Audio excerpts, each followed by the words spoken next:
Fala pessoal, sejam muito bem-vindos a um Boletim Coppola inédito. Pela primeira vez, vocês vão me ver dando palanque para um político da esquerda. Por incrível que pareça, eu vou concordar com ele em muitos pontos. E pior, você também. Pode confiar em mim e assistir até o final que você não vai se arrepender. Esse vídeo é um registro histórico do que a esquerda realmente pensa sobre o Lula e sobre os governos do PT.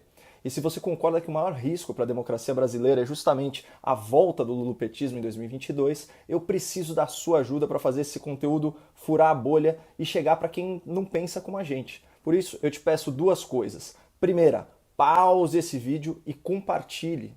Leva menos de 10 segundos e faz toda a diferença. Segunda coisa, marque aqui nos comentários pessoas que você conhece que tenham alguma inclinação à esquerda. Por exemplo, quem é contra privatizações, quem é a favor de cotas raciais, quem defende a legalização do aborto em qualquer circunstância, quem acha que o Estado tem que controlar o preço da energia, dos combustíveis, enfim, marque alguém simpático, alguma pauta associada à esquerda, seja ela qual for. O nosso objetivo, juntando Instagram, YouTube, Facebook, é somar 30 mil comentários. Portanto, você que costuma me apoiar com um emoji ou com uma palavra de incentivo, dessa vez, por favor, marque alguém no seu comentário. Bom, esse vídeo tem como base uma entrevista concedida ao UOL pelo ex-deputado, ex-prefeito, ex-governador, ex-ministro, mas sempre candidato à presidência, Ciro Gomes.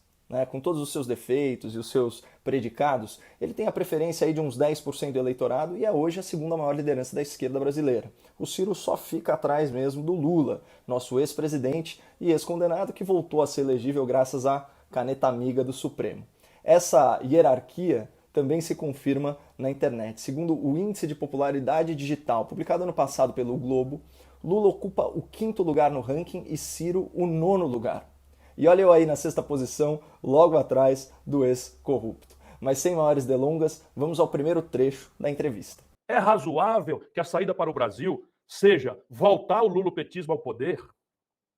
É isto, a volta ao passado, de quem tendo tido a oportunidade de ouro de governar com 14 anos, com popularidade que alcançou 86%, não ter promovido uma única mudança institucional na vida brasileira? Eu brinco, mas está virando tragédia, que a única mudança institucional que valeu para todo mundo no Brasil durante os 14 anos de poder do PT foi a tomada de Três Pinos. Realmente é uma mudança e tanto. Mas agora falando sério, quando o Ciro diz que o Lula perdeu uma oportunidade de ouro, não é exagero. O Partido dos Trabalhadores governou durante um ciclo virtuoso de crescimento da economia mundial, quando o bônus demográfico favoreceu a população economicamente ativa no Brasil, que coincidiu com a explosão das commodities no mercado internacional e com a descoberta do pré-sal. Então, nas mãos certas, esse país teria decolado de verdade. Mas o lulopetismo se contentou em distribuir migalhas para a população enquanto assaltava os cofres da República para se perpetuar no poder. Não melhorou a qualidade da educação básica, medida pelo ranking PISA, não ampliou adequadamente nossa infraestrutura, nem criou um ambiente de negócios mais atrativo para investimentos a longo prazo, não corrigiu os privilégios do funcionalismo público, o inchaço do Estado, muito menos o desequilíbrio da Previdência Social, e não mexeu no sistema tributário, que prejudica justamente os mais pobres, com impostos sobre o consumo e sobre o trabalho. E como disse o Ciro, o governo petista teve tempo, condições políticas e popularidade para promover essas mudanças, até porque o Lula herdou de bandeja a estabilidade do Plano Real. E a propósito, o Lula ficou contra o Plano Real. Pelo Lula, a inflação tinha galopado mais ainda, porque para ele o Plano Real era um truque e o projeto de poder dele tinha que ser precipitado e tal. Chega! Chega nada, a gente está só começando. Mas antes de seguir com o Ciro, eu preciso chamar a atenção de vocês para o partidarismo vexatório do entrevistador escolhido pelo Grupo Folha, o jornalista militante Kennedy Alencar. Sério, o cara é tão petista, mas tão petista, que os primeiros comentários do vídeo do UOL, lá no YouTube, são dedicados à sua parcialidade. Olha isso aqui. Kennedy passou mais tempo perguntando sobre o Lula e o PT e interrompendo o entrevistado quando ele fazia críticas duras ao lulopetismo. E tem esse aqui também. Kennedy tentando desesperadamente defender o Lula e interromper os argumentos do Ciro. E o internauta tá certo. Parece que o jornalista ficou em pânico quando percebeu que um dos alvos do Ciro Gomes nessa entrevista era o Partido dos Trabalhadores. Reparem na tensão estampada no rosto do Kennedy Alencar quando ele tenta defender o indefensável ao falar em combate à corrupção nos governos do PT. Mas não criou um colchão social, não tomou medidas para combater a corrupção, fortalecer a Polícia Federal, indicou.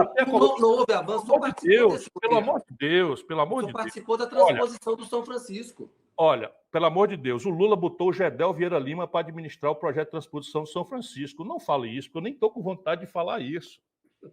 Olha, depois desse sorriso envergonhado do Kennedy Alencar, a sequência do Ciro é muito boa, mas eu vou cortar e acelerar um pouquinho, porque a gente já está cansado de saber da ladroagem nos governos do PT, com o loteamento dos ministérios e das estatais. Mas reparem no desconforto do jornalista militante, chega a ser cômico. O Lula entregou Furnas para o Eduardo Cunha roubar. O Lula entregou o Ministério da Integração Nacional e o projeto de integração do São Francisco, o mais importante projeto do governo do Lula, sob o ponto de vista de infraestrutura, para o Gedel, aquele dos 51 milhões nas malas. O Lula botou Michel Temer na linha de sucessão do Brasil. Eu pedi, pelo amor de Deus, não faça isso. Ele me acusado de estar magoado. Aqui, o Lula entregou a Transpetro ao Sérgio Machado. O Lula entregou $1 bilhão. O Sérgio Machado, sabe o que era? Roubalheira de bilhões de reais, mancomunado com o Renan Calheiros. Eu acho que os erros foram enormes. Só um minuto.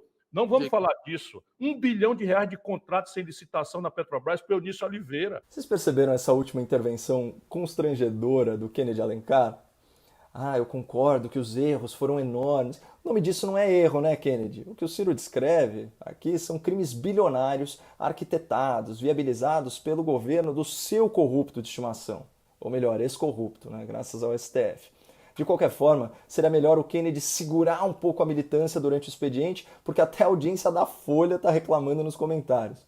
Mas voltando aqui para o tema. Quando nós ouvimos o Ciro discorrer em primeira pessoa sobre a roubalheira que ele testemunhou na gestão petista, a gente percebe uma diferença marcante entre o atual governo e as administrações anteriores. Antes, com Lula, com Dilma, com Temer, os maiores ministérios, as maiores estatais, os maiores orçamentos da República em áreas estratégicas como transporte, infraestrutura, obras, energia, estavam loteados entre os partidos fisiológicos e os seus caciques. E os escândalos de corrupção, como bem descreveu o Ciro, eram na ordem de bilhões e bilhões de reais. Mas hoje em dia, a julgar pelo noticiário especializado, aparentemente essa prática criminosa foi interrompida. Para pensar, quando foi a última vez que você ouviu falar de corrupção em escala nas empresas estatais? Quando foi a última vez que você viu no jornal algum contrato bilionário do governo federal com evidências de superfaturamento? Qual ministro desse governo foi afastado por suspeita de envolvimento em desvios de verba pública no exercício do cargo? E falando nisso, quem foi que meteu a mão no dinheiro do povo durante a pandemia? Foi o governo federal ou foram os governadores e prefeitos do Covidão? Então, ficam esses questionamentos para nossa reflexão. Mas vamos seguir em frente, porque o lulopetismo não é manchado só pela corrupção. O PT também conduziu o país para a maior recessão econômica da sua história e para uma década perdida. É ou não é, Ciro? O Brasil era a 9ª economia do mundo e empobreceu para a 12ª economia do mundo. Nenhum petista pode falar isso, sabe por quê? Porque a Dilma pegou o Brasil com a 6ª economia do mundo e entregou em 9ª. Nós estamos falando da desvalorização do câmbio. O Bolsonaro pegou o real a 3,70 e está com 5,74 no momento em que eu lhe falo. Né? A Dilma pegou a 1,75 e entregou com 4. A Dilma quebrou o Brasil. O Bolsonaro derrubou agora, com o pretexto da pandemia, 4,1% o PIB brasileiro. A Dilma pegou 2 anos. 2 anos, derrubou 3,5% no ano e 3,2% no outro ano. A Dilma pegou desemprego em 7 milhões, 8 milhões de pessoas, levou para 12 milhões de pessoas. Será que as pessoas são idiotas? Será que o povo brasileiro é imbecil? Deixa eu dizer para você, nós estamos completando a pior década em 120 anos. Antes da pandemia. Antes da pandemia, o Brasil completou a pior década em matéria de economia, emprego, salário, renda, aposentadoria, né, investimento, infraestrutura, saúde, educação. A pior década, 10 anos, em 120 anos de história. Bom, respondendo à pergunta do Ciro, não. As pessoas não são idiotas, o povo brasileiro não é imbecil e a população tem memória. Mas caso ela fraqueje, a gente está aqui para lembrar e para comparar. Nos últimos 3 anos do PT no poder, sem pandemia nem crise internacional, esse foi o saldo de empregos com carteira assinada no Brasil. 2014, 396 mil empregos criados. 2015, 542 mil empregos extintos. E 2016, mais 1.321.000 empregos formais eliminados. Agora vamos ver os números dos 3 primeiros anos do governo Bolsonaro na criação de empregos com carteira assinada. Tá? Começando por 2019. 644 mil empregos formais criados. E queda do índice de desemprego segundo o IBGE.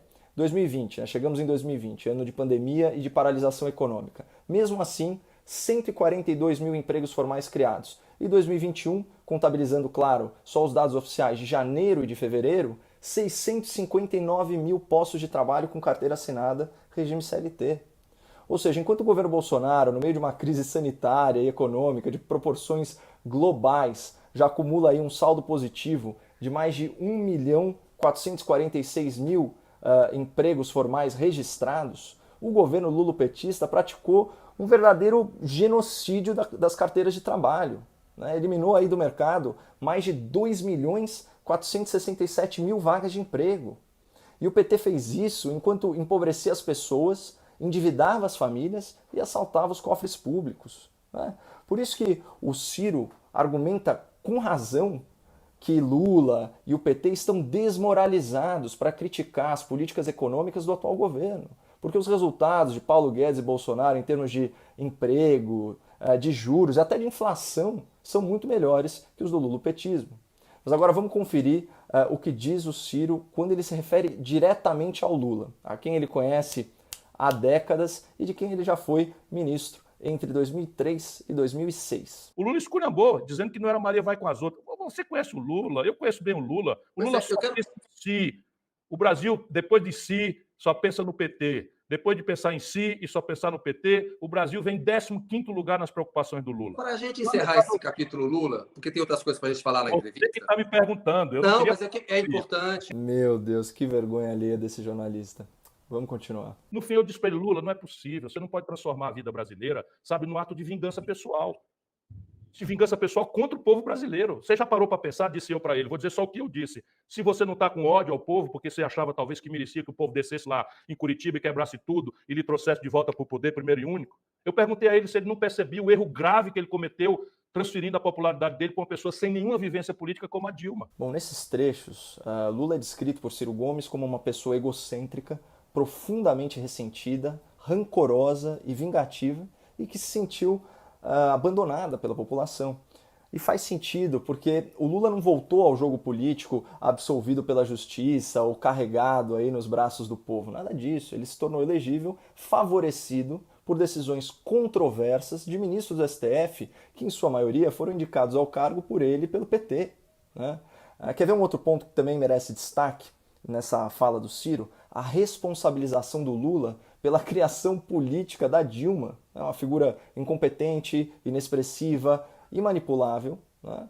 Colocada aí a serviço do projeto de poder do Partido dos Trabalhadores. Aliás, no próximo trecho que eu vou mostrar, fica clara a motivação por trás das tendências hegemônicas e autoritárias do PT. Porque se você olhar a plataforma digital do PT, os comportamentos do PT, a característica meio mafiosa do Lula de ficar calado ou dizer coisas diferentes e mandar toda a tropa dele atacar no particular, mostra o seguinte, o Lula não está nem um pingo preocupado com a sorte do Brasil. O Lula está preocupado em que o PT fique fora e não eleja os 50 deputados e não bote a mão nos milhões de reais do fundo partidário. E agora introduzir outra tragédia, o financiamento público de campanhas, tomada a distribuição do dinheiro pelas cabeças de deputado federal. Aí você entende por que o PT quer que o Brasil se lixe. O político mais esperto do Brasil, o político mais genial do Brasil é o Lula, está meio enferrujado, mas é o mais genial do Brasil. Pois bem, o Lula estava cansado de saber que o Haddad não ganhava a eleição de 18. Cansado de saber. O que ele fez? Vou me vingar do povo brasileiro, fazer o PT eleger 50 deputados e botar a mão em 500 milhões de reais de fundo partidário e fundo eleitoral. Infelizmente, este é um novo critério. Aqui eu tenho só duas breves observações. Esses políticos hipócritas discursando que a prioridade na pandemia é salvar vidas e proteger a renda dos vulneráveis não abriram mão de 1 centavo, né, desses bilhões de reais do fundo partidário e do fundão eleitoral em 2020. E ao contrário do que possa parecer, o Ciro Gomes não é contra financiamento público de campanha, coisa nenhuma. Na verdade, o que incomoda o Ciro é que a distribuição dessa verba bilionária é feita conforme o tamanho da bancada de cada partido na Câmara. E o PDT tem só 28 deputados federais eleitos contra 56 do PT. Provavelmente o Ciro adoraria abocanhar mais dinheiro público para sua própria candidatura e para as campanhas dos seus correligionários. E aqui uma última consideração fundamental. Apesar de eu concordar bastante com o Ciro Gomes nas suas críticas ao lulopetismo, o fato é que a relação dele com o Lula e com o PT é um pouco bipolar, né, na ausência de uma expressão melhor. Tanto que semana passada a manchete dos jornais era essa aqui: PDT de Ciro contrata João Santana como marqueteiro. Santana foi o responsável pelas campanhas vitoriosas de reeleição de Lula em 2006 e de Dilma Rousseff em 2010 e em 2014. O acordo reforça a certeza de que Ciro Gomes vai disputar novamente a eleição em 2022. Pessoal, esse João Santana é aquele mesmo marqueteiro que foi condenado na Lava Jato por lavagem de dinheiro e que recentemente declarou que Lula tem o melhor perfil para se candidatar a vice-presidente. Ou seja, é possível que num futuro muito próximo Ciro Gomes tenha que engolir a seco tudo o que disse sobre o lulopetismo e adaptar a sua narrativa às conveniências do momento, como todo político faz. Bom, se você gostou desse vídeo, não esqueça de compartilhar e de marcar uma pessoa querida que se identifique com as pautas da esquerda. Muito obrigado por assistirem até o final, não percam a esperança no Brasil e fiquem com Deus.